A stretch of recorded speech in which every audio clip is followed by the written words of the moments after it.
Double सन्नाटे में Donald Trump, दोगुनी दहशत में पूरा इजराइल, डील और नो डील, ईरान तो दागेगा मिसाइल। ये लॉन्च हुई ईरान की सबसे खतरनाक मिसाइल खुर्रम शहर 4। पीली नोक वाली ये मिसाइल 2000 किलो के वॉरहेड का धमाका करती है। क्या इसी मिसाइल से होगा पीले एटम बम का धमाका? यही ट्रंप और नेतन्याहू को सबसे बड़ा खतरा है।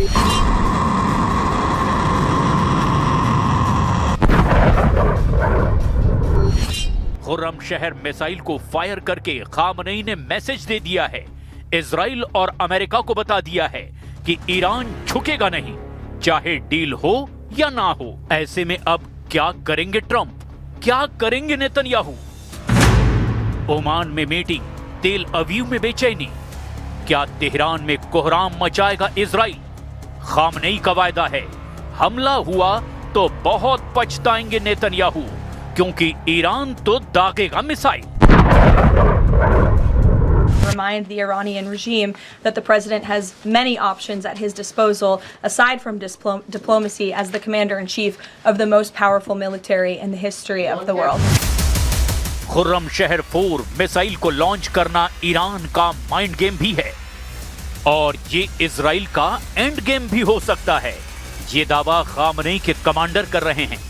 क्या डोनाल्ड ट्रंप रोक पाएंगे इतना आक्रामक ईरान?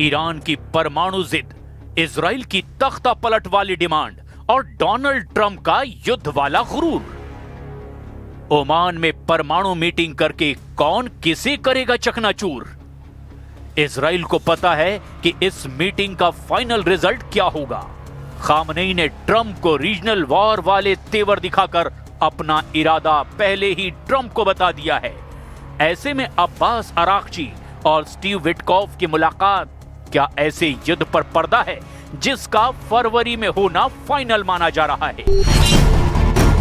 यही वजह है कि ईरान बार बार बता रहा है, युद्ध हुआ तो डबल नहीं, मल्टी फ्रंट पर होगा, पूरा पश्चिम एशिया जलेगा। इसी धमकी से डबल सन्नाटे में है डोनाल्ड ट्रंप, दोगुनी दहशत में है पूरा इजराइल। खामनेई ने कर दिया है डील और नो डील, ईरान तो दागेगा missile. The president, diplomacy is always his first option when it comes to dealing with countries all around the world, whether it's our allies or our adversaries. America हमले के लिए तैयार है। क्या अब Israel के final order का इंतजार है? जंगी बेड़े से कब कितने एयरक्राफ्ट लॉन्च होंगे? सुपर हॉर्नेट से लेकर F-35 के टारगेट पर ईरान के कौन कौन से शहर होंगे? इसकी फेहरिस्त बहुत पहले इजराइल अमेरिका को दे चुका है। ईरान के परमाणु जखीरे को पूरी तरह मिट्टी में मिलाना चाहते हैं ट्रंप। पत्थर पर लकीर नुमा दस्तखत करके ट्रंप इसका ऐलान भी कर चुके हैं। Diplomacy moving forward. The president has obviously been quite clear in his demands of the Iranian regime. Zero nuclear capability is something he's been very explicit about. अगले 24 घंटे ईरान, इजराइल और अमेरिका के साथ साथ पूरे पश्चिम एशिया के लिए बहुत अहम है, क्योंकि ईरान तो कर चुका है ऐलान, डील और नो डील, ईरान तो दागेगा मिसाइल। फिर सामने चाहे अब्राहम लिंकन हो या फिर खुद डोनाल्ड ट्रंप।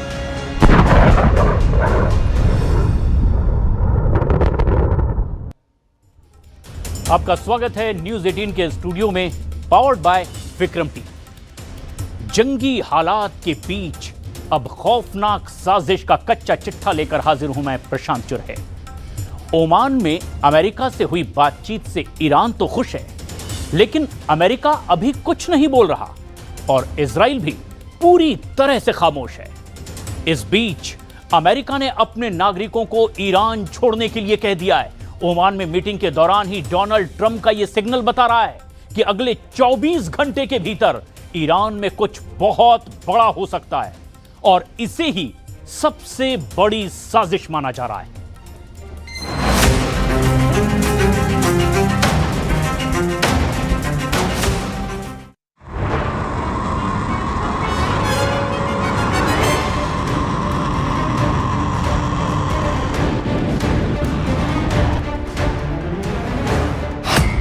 अमेरिका और ईरान की मीटिंग फिक्स हुई, ईरान और इजराइल का एजेंडा फिक्स हुआ, तो क्या मीटिंग का रिजल्ट भी फिक्स कहा जाएगा? ईरान के परमाणु कार्यक्रम पर मीटिंग को लेकर दुनिया को परेशान करने वाली सबसे बड़ी खबर आखिर क्या है? क्योंकि दुनिया भर में इस वक्त ईरान की मिसाइल लॉन्चिंग ही पश्चिम एशिया और खासकर इजराइल के लिए सबसे बड़ा मैसेज है। खुर्रमशहर 4 लॉन्च करके ईरान ने बता दिया है कि वो अमेरिका से बात तो करेगा, लेकिन मिसाइल भी फायर करेगा। यही वजह है कि इजराइल ने ओमान में हुई मीटिंग को पहले ही फेल बता दिया है। टाइम्स ऑफ इजराइल ने मीटिंग से पहले ही छाप दिया कि इजराइल मान कर बैठा है कि ईरान से बातचीत नाकाम होगी। जेरूशलम पोस्ट ने रिपोर्ट छापकर पूछा कि जब ईरान सबसे कमजोर हालत में था तो अमेरिका उससे बात क्यों कर रहा है? इजराइल का मीडिया बता रहा है कि नेतन्याहू को ईरान से बातचीत नहीं, बम के धमाके चाहिए, और यही मैसेज वो ट्रंप को देना चाहते हैं। Supreme leader in Iran be worried right now? I would say he should be very worried. Yeah, he should be. As you know, they're negotiating with us. Israel के प्रधानमंत्री बेन्यामिन नेतन्याहू ने अपने war room में Iran की missile भी देखी और Oman में ईरान के विदेश मंत्री अब्बास अराक्ची की बॉडी लैंग्वेज को भी बहुत गौर से परखा, और उनको समझ में आ गया कि डोनाल्ड ट्रंप ने मीटिंग करके इजराइल को फंसा दिया है, क्योंकि अब ईरान पहले से भी ज्यादा ताकतवर है। ये तस्वीरें देखने के बाद नेतन्याहू ने अपनी वायुसेना को अलर्ट कर दिया है। इजराइल का F-15 फाइटर जेट फिर तैयार किया जा रहा है। इजराइल के बहुत ही सीक्रेट एयरबेस से आए इस वीडियो ने तेहरान से लेकर मॉस्को और बीजिंग से लेकर दुनिया के तमाम हिस्सों में अलर्ट जारी कर दिया है। खबर पक्की बताई जा रही है, क्योंकि पश्चिम एशिया में नया खौफ बहुत बड़े सवालों के साथ पैर पसार रहा है। नेतन्याहू ने वार्निंग दी है कि ईरान से बात नाकाम रही और वो इजराइल की डिमांड नहीं माना तो इस बार इतनी ताकत से हमला किया जाएगा जिसके बारे में उसने सोचा भी नहीं होगा। क्या इजराइल की एयरफोर्स अपनी सबसे बड़ी ताकत दिखाने जा रही है? क्या एक साथ उड़ेंगे सैकड़ों जेट, जिसमें इजराइल के सबसे खतरनाक फाइटर होंगे? नेतन्याहू ने अपनी फायर पावर दिखानी शुरू कर दी है। ऐसे में सवाल ये है, क्या तेहरान का ये हाल करना चाहते हैं नेतन्याहू? क्या इजराइल के फाइटर जेट बर्निंग तेहरान बनाने जा रहे हैं? नेतन्याहू का दावा बता रहा है कि वो ईरान और इजराइल के युद्ध की सबसे बड़ी पिक्चर रिलीज करने जा रहे हैं, जिसमें सिर्फ आग, धमाके और जलता हुआ ईरान है। सवाल ये है, क्या ट्रंप इस बार इजराइल को काबू में रख पाएंगे या 2025 की तरह फेल साबित होंगे? We will see what comes of those. The president is standing by for an update from them. Oman में मीटिंग हुई। ईरान के विदेश मंत्री अब्बास अराक्ची से अमेरिका का जो डेलीगेशन मिला, उसमें ट्रंप के सबसे भरोसेमंद डिप्लोमेटिक कमांडर स्टीव विटकॉफ शामिल हुए। ट्रंप के दामाद जेरेड कुशनर भी साथ रहे। जो मुद्दे उठे, उसमें सबसे खास ईरान का परमाणु कार्यक्रम रहा। अमेरिका नहीं चाहता कि ईरान में यूरेनियम का संवर्धन हो। ईरान ने कह दिया है कि संवर्धन ईरान में ही होगा। अमेरिका ने कहा ईरान की बैलिस्टिक मिसाइल की रेंज घटे। ईरान ने कह दिया मिसाइल पावर पर कोई बात होगी ही नहीं। अमेरिका ने कहा हिजबुल्ला, हमास और हूथी से संपर्क तोड़ो। ईरान ने कह दिया फिलिस्तीन के मुद्दे से कोई समझौता नहीं होगा। इस जवाब के साथ ईरान ने बता दिया कि वो युद्ध के लिए हमेशा तैयार है।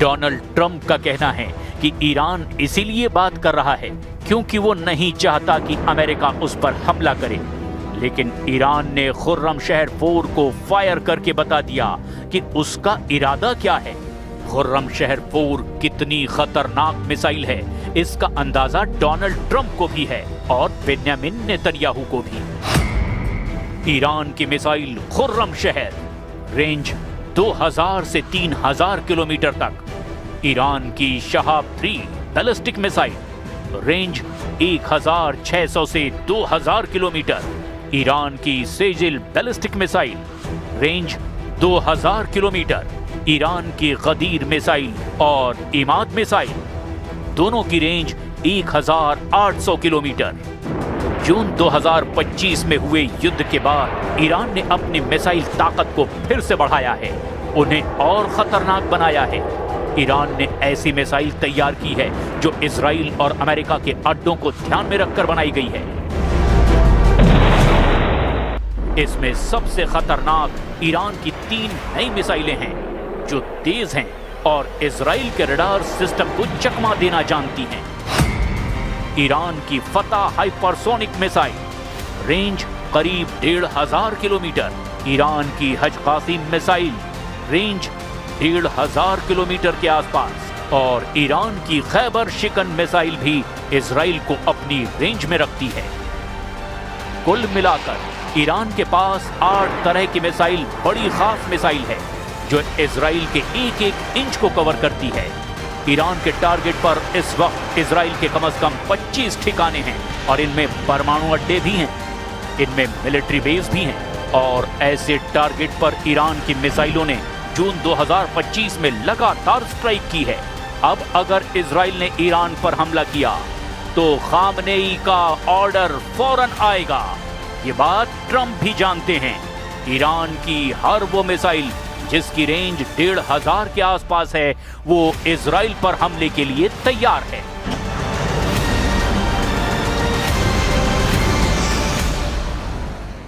ईरान को लेकर ट्रंप के फैसले का बहुत घातक अंजाम हो सकता है और यह बात तो ईरान ने अमेरिका और इजराइल दोनों को समझा दी है।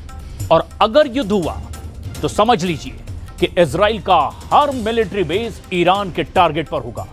नेतन्याहू को भी पता चल गया है कि अब इजराइल में कौन कौन से मिलिट्री अड्डों पर ईरान की नजर है।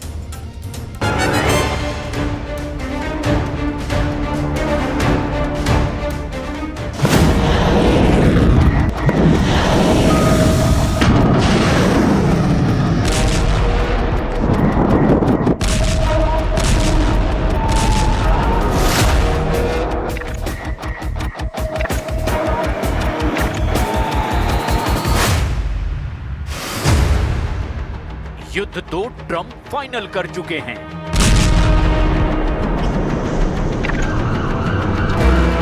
लेकिन ईरान से जंग एक तरफा नहीं होने वाली। ये बात अमेरिका और इजराइल बहुत अच्छी तरह से जानते हैं। ईरान के टारगेट पर नेतन्याहू के कौन कौन से मिलिट्री अड्डे हैं, ये रिपोर्ट नेतन्याहू और उनकी टॉप मिलिट्री लीडरशिप के होश उड़ा सकती है। पहला है रमात डेविड एयरबेस, उत्तरी इजराइल में बड़ा सैन्य अड्डा। यहां है F-16 फाइटर जेट। जिम्मेदारी है लेबनान और सीरिया में ऑपरेशन। रमात बेस पर इजराइल के 40 से 50 F-16 तैनात हैं। दूसरा है तेल नौफ एयरबेस, मध्य इजराइल में रेहोवोत के पास में एक बहुत अहम अड्डा, जहां फाइटर जेट भी हैं, ट्रांसपोर्ट विमान, हेलीकॉप्टर और ये ड्रोन बेस भी है। यहां इजराइल ने 40 F-15 रखे हैं और अमेरिका से मिले 20 CH-53 हेलीकॉप्टर भी हैं। इजराइल की वायुसेना में एक स्क्वाड्रन में आमतौर पर 16 से 10 जेट होते हैं, लेकिन ऑपरेशन के लिहाज से इसकी तादाद कम ज्यादा होती रहती है।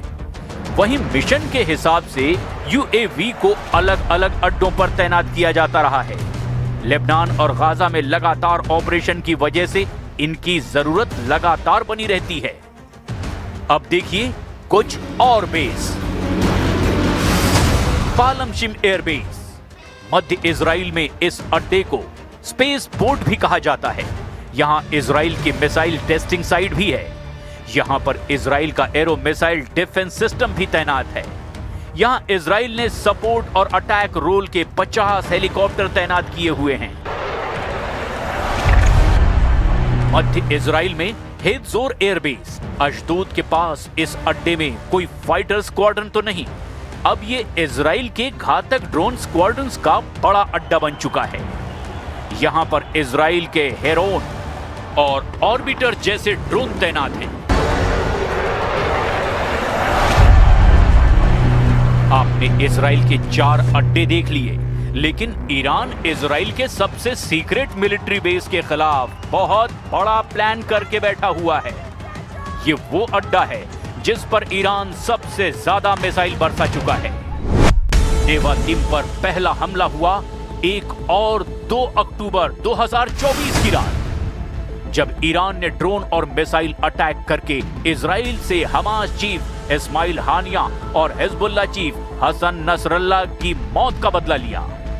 नेवातिम पर दूसरा हमला हुआ जून 2025 में, जब इजराइल पर काउंटर अटैक के दौरान ईरान ने नेवातिम में कई बैलिस्टिक मिसाइलों से टारगेट किया।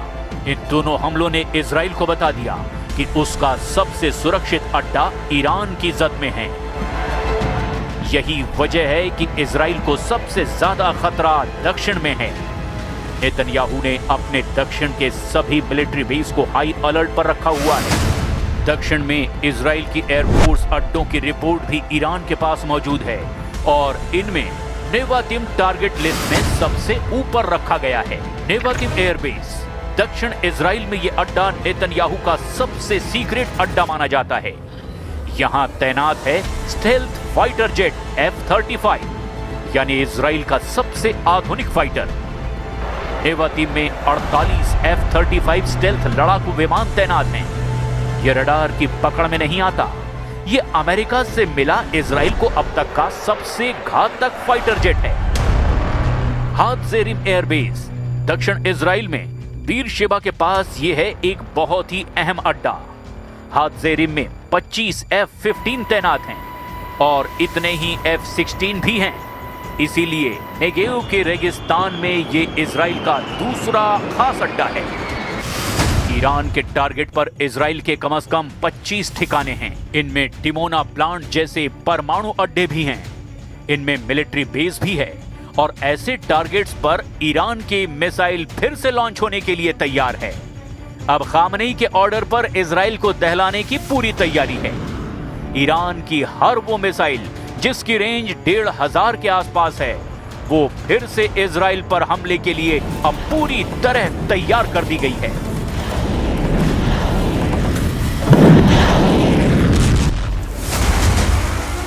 ईरान की मिसाइल खुर्रम शहर, रेंज 2000 किलोमीटर से ज्यादा। ईरान की फतह हाइपरसोनिक मिसाइल, रेंज करीब 1500 किलोमीटर। ईरान की Sejjil ballistic missile, range 2000 kilometre.